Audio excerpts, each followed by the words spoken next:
Nifanezaka nangina efa niezaka niavy nezaka tsy teny tamin'ireo telo latsalatsa folombelona wange mba matsapa hoe marary fa tsisy anandro sao enao dia nopareny lave za aloha nyty anao tamin'ny foko manontolo ka neretako mafy nefa za vao maika ory ro ohatra trano foko sao matsapa fa tsy ty ila olona iray zay nanakinako no aviko ilay fitiavako anao anefa ty miredareda kanefa indrisy mo fa tsy maintsy ampio ny teny ekeko aloha mafy ekeko fa ho sarotry ny anadininy amintsika sure vitatra amin'izay tsy anjarako ianao zay aloha nataokatsaina ezaka nadino anao nasarotra azy zany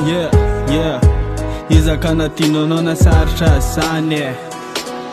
tsy anjary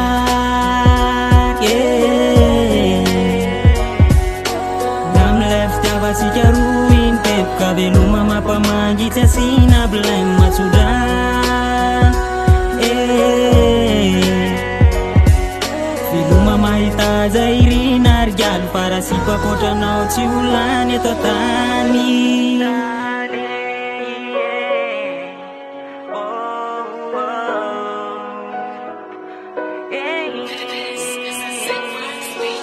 Zara le fitiavatsika roa iny malala mirary soanao tsy anojona mba mahitany anjara mba nezaka nikolo lay fiarahantsika roa de lazainao fahadala sy mitady aretiko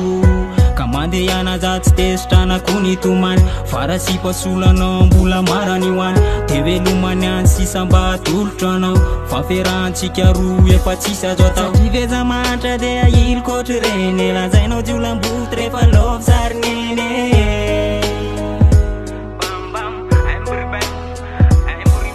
satria veza mantra de atosiko tsy reny lazainao jiolamboty rehefa love sarineny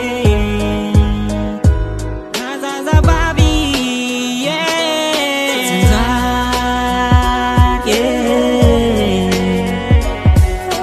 na milay fitiavatsika roa iny tepoka veloma mampamangy tsy asina blainy matsodrany veloma mahita zay irina rigaly farasipakotranao tsy olany eto tany ila tsy miteny nefa nararotonao fitiavanao ny laiko nefa za natosika tsy haiko hoe tsy mba tsapanao efa mifititsika ilalao ary sao tsy tsapanao fa reny lasa mbola nody fa tsy za napahorina indray aloha ny atsona tody zao aloha tsarovo fa le bandy ranyty de nity anao tamin'ny fomaditsombany jeriny hafa izay mety asolandry nefa fitaka mivaliny reo tantara zao avaliny io ataony nofo ratsy bandy aloha tsy ondrika fa ezaka nitraka sady za koa manatena findray andro mbolo avy lay anjara fiao ambony zay analany alahelo ary hitondra fifaliana ka tsodrano no omeko tsy arahako alahelo sady za koa tsy mitana veloma mampamangy fa ny atsika efa tsy anjara ny atsika efa tsy anjara tsy anjary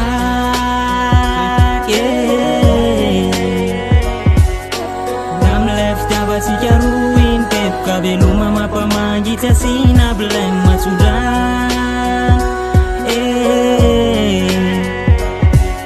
veloma mahita zay irina rigaly farasipakotranao tsy olany eto tany